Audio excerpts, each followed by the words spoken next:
د دوراني تازه ده وایي د پاکستاني طالبانو تحریک په افغانستان کې پټنځای لري. د افغانستان لپاره د پاکستان ځانګړي استازي آصف علي دوراني اوس ادعا کړې چې ګواکې د پاکستاني طالبانو تحریک په افغانستان کې حضور لري. د ویلي چې په افغانستان کې سوله د اسلام آباد لپاره پر یوې ویرې بدله شوې ده.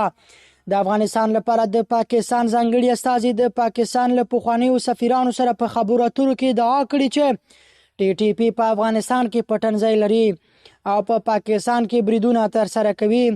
دوراني ویلي په افغانستان کې سوله په پاکستان کې پر یوې ویره بدله شوې ځکه هغه خلک چې په افغانستان کې پناه ځایونه لري دا بریدونه کوي. لکه څنګه چې لومړي وزیر په سمه توګه اشاره وکړه د طالبانو له واکمنېدو وروسته دغه بریدونه 65% زیات شوي خو ځانمرګي بریدونه 50% زیات شوي دي.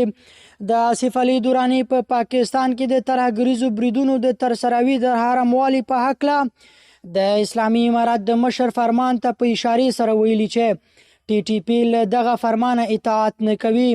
هغه زیاتوي لکه څنګه چې پوهیږي د طالبانو د مشر لخوا پر پاکستان د برید د حراموالي په تړاو فرمان صادر شوی دی. د هغوی وزیرانو هم دا خبره کړې. نو آیا موږ دا ومنو چې ټي ټي پی له دغه فرمانه سرغړونه کوي؟ که داسې وي نو هغه باید چې ټي ټي پی اعلان کړی و باطل شوی. که چیرې باطل شوی نو ټي ټي پی ته باید سزا ورکړل شي. که تاسو د اسلام او یا د دود خبره کوئ نو په دوانو حالتونو کې د سزا مسله مطرح کیږي ځکه چې هغوی د افغانستان له خاورې ناوړه ګټه پورته کوي. که څه هم اسلامي امارت دغو ادعاګانو ته په غبرګون کې تر اوسه څه نه دي ویلي خو تر دې وړاندې ویلي چې په پاکستان کې د امنیت ټینګښت غواړي او هیڅکله به اجازه ورنکړي چې د افغانستان خاوره د پاکستان پر ضد وکارول شي.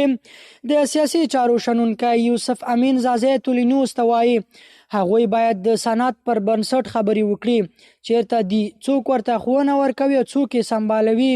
له دلیل پرته سم کار نه دی. تر دې وړاندې د پاکستان د لنډمهالي حکومت لومړي وزیر د چهارشنبې په ورځ ادعا کړې وه چې په افغانستان کې د اسلامي امارت له بیا واکمنېدو راهیسې په هیواد کې ترهګریز بریدونه زیات شوي دي.